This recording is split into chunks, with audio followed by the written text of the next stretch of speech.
Morning, YouTube. I just got home from my walk. I'm just taking care of some business stuff. If my phone's lighting up, I'll put it away so I don't get too distracted here for a few minutes. It's still the wee hours of the morning. It's not even past 8:30 yet. So we're going to get going on this video today. Today's video, we're going to talk about a series that, in my mind, seemed like it was pretty big back in the late 70s. Mattel created this mostly to compete with some of Kenner's toy lines, and it is Battlestar Galactica. Now, me personally, I didn't collect this a lot. I don't even think I ever had any. I mean, I would have been super young, so I would have been still in diapers probably at this point, whatever. I have come across some of these in my travels, and I've added a few into my bin of odds and ends and stuff. I know I have one of the big Cylon guys and stuff. To my surprise, some of these are actually worth more than I would anticipate. I don't remember this being big, but again, this would have been before my time, as I said. Tim seems to know a little bit more about this toy line than I do. Again, he's a lot older than I am, so that's probably why. But we'll get right into it. I'm going to give you guys some values, go over some of the hottest toys right now, and stuff that you might want to add to your collection. Let's get right at it. Okay, so the first one we have up is Baltar. And as you can see in the top, $97 figure only, and then $132 for the figure only. And then $349. This one has been graded AFA 80. So an 80 is a pretty good score for a toy. Anything of 80 and above is good in my opinion. I'm sure true collectors want something in the mid 9s and higher. But I mean, who'd be so picky about this stuff, honestly? If this figure wasn't graded in the box, I'm not too sure what it would go for. I didn't see any of those guys. I would assume it's probably going to get around the same price, though, seeing how the figure's worth, you know, $100 to $130 by itself. You're probably going to be over $300 for a boxed, sealed one at this point. All right, next up, we got the evil villain Baron Karza. Now, I just pulled this one up as a reference here. It says MISB sealed. This might be something that's a little irregular and you don't see very often because the regular Baron Karza is not this expensive, guys. But as you can see, this might be one, if you really know your stuff in this toy line, it's one you would want to look for. $1,397, absolute insanity. You'll want to look up and see what this goes for regular, guys. I'm not too sure, but I just wanted to pull this up because I thought it was really interesting that this one was so expensive. Next up, we have Bo-Ray. And on the top, $278 in the package, $41 in the middle, and then $71 on the bottom. Now, the one in the middle looks like he does have his weapon for it, so that one went a little bit less than the other one for some reason. It's just the way of eBay. Now, the one on the top is on card, but the card is pretty bent and a little rough looking to me, guys. I figure these came out in 78, and they probably didn't sell as many as like the Star Wars stuff and that, so even just getting one in the box is pretty good. One is still not that bad. To me, I would just put a book on the top of the card and bend it back flat. I've done that with a ton of my own stuff, and it seems to work pretty well. You just got to leave it for like a month or two, and it will straighten back up. But again, you're probably going to be around $300 for this in the package if you can find it. Next up is the Colonial Scarab. Now, this is a vehicle. Pretty interesting looking. As you can see, the parts one went for $14. And then $181 in the middle, and then $92 in the bottom. Now, the two on the bottom and the middle are both complete. So 4 bids at $92 and then pre-owned at $181. So it goes to show you the difference between bids and usually what buy it now will go for. Now, maybe the buy it now one was a little bit nicer, but still, they're both complete and basically the same thing in my opinion. So just remember, when you are looking on eBay, look for bid stuff, and when you're selling, I would prefer to go with the buy it now stuff. We have the Colonial Viper.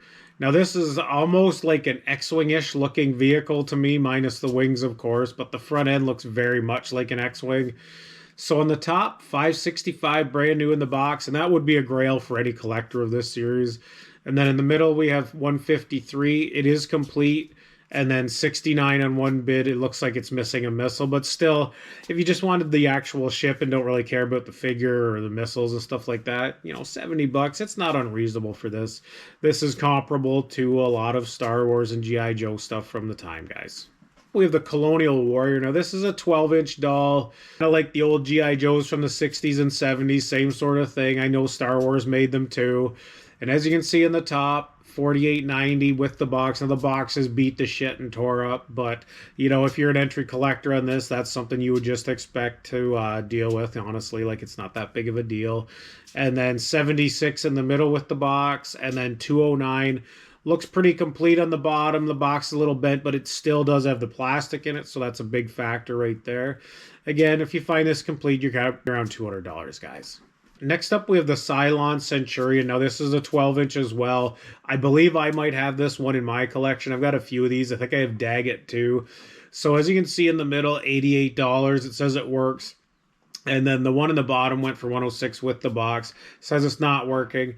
Now, if this was me and I was collecting, I would pay the extra few bucks just to get the box for it. I mean, this went on 9 bids, so I'm sure it probably would have went a little bit higher with the buy it now, maybe. The fact that the figure doesn't work, it's a little crappy, but it's not a deal breaker in my opinion. I figured I would pull this one up, and it is the gold Cylon. Now, as you can see on the top, $976 new in the package.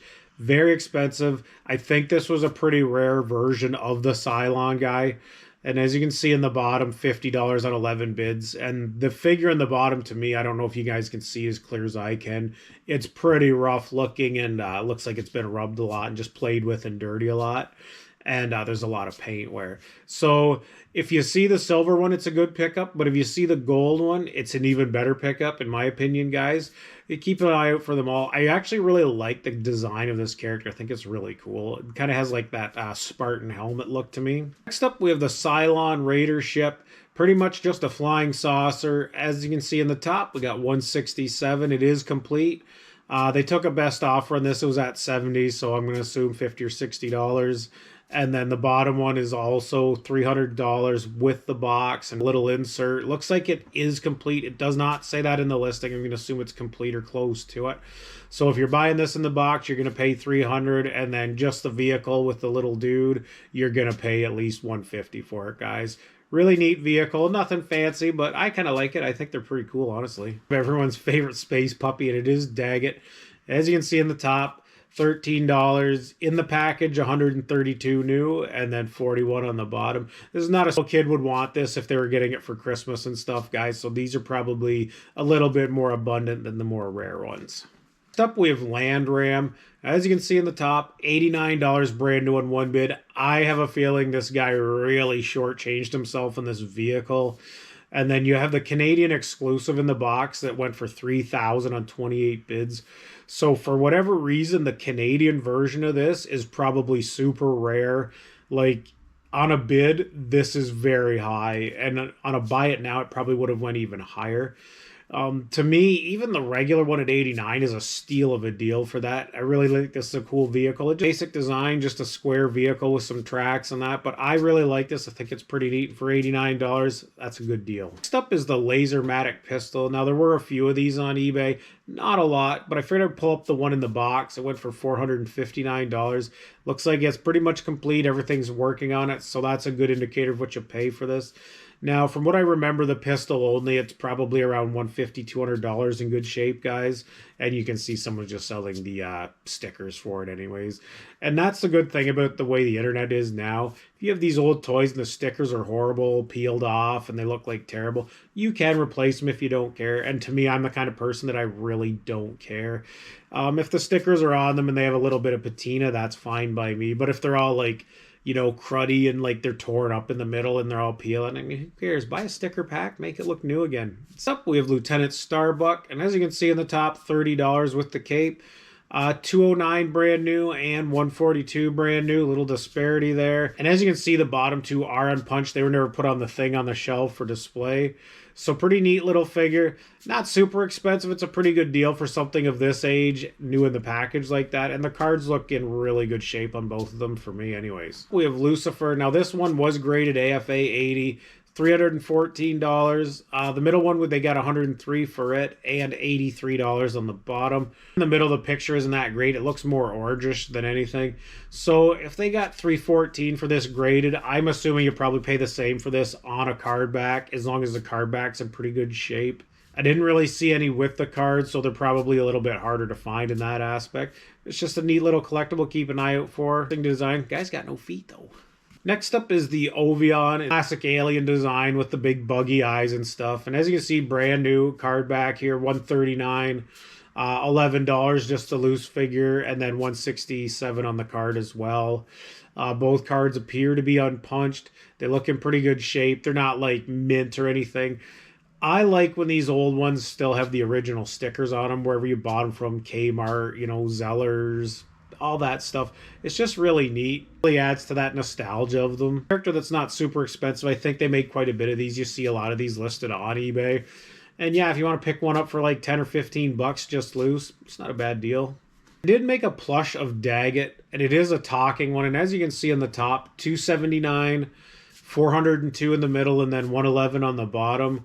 This is just a very expensive plush to keep an eye out for. This is something that could turn up at a Goodwill or any old flea market or something. Someone might just think it's just a regular stuffed toy, but if you recognize Daggett from the series, you could definitely pick this up and flog it and make a few bucks to buy other stuff. Or if you're hunting for this for your own collection, you might be able to actually get this pretty cheap. It really depends. Last one we'll do on this list, guys, is the Viper launch station. Now, as you can see in the bottom, it's just parts for $70. Same in the middle, parts only for $53. Now, complete with the box, they went for $517 on this one. So this is one of the more expensive toys in the line.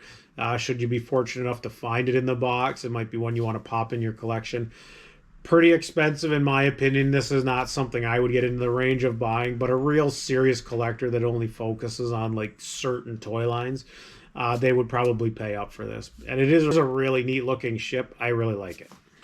And that's going to do it for Mattel's Battlestar Galactica toy line from 1978, guys. Again, not a toy line I was hugely into. I really appreciate it. I probably did see the show when I was a kid.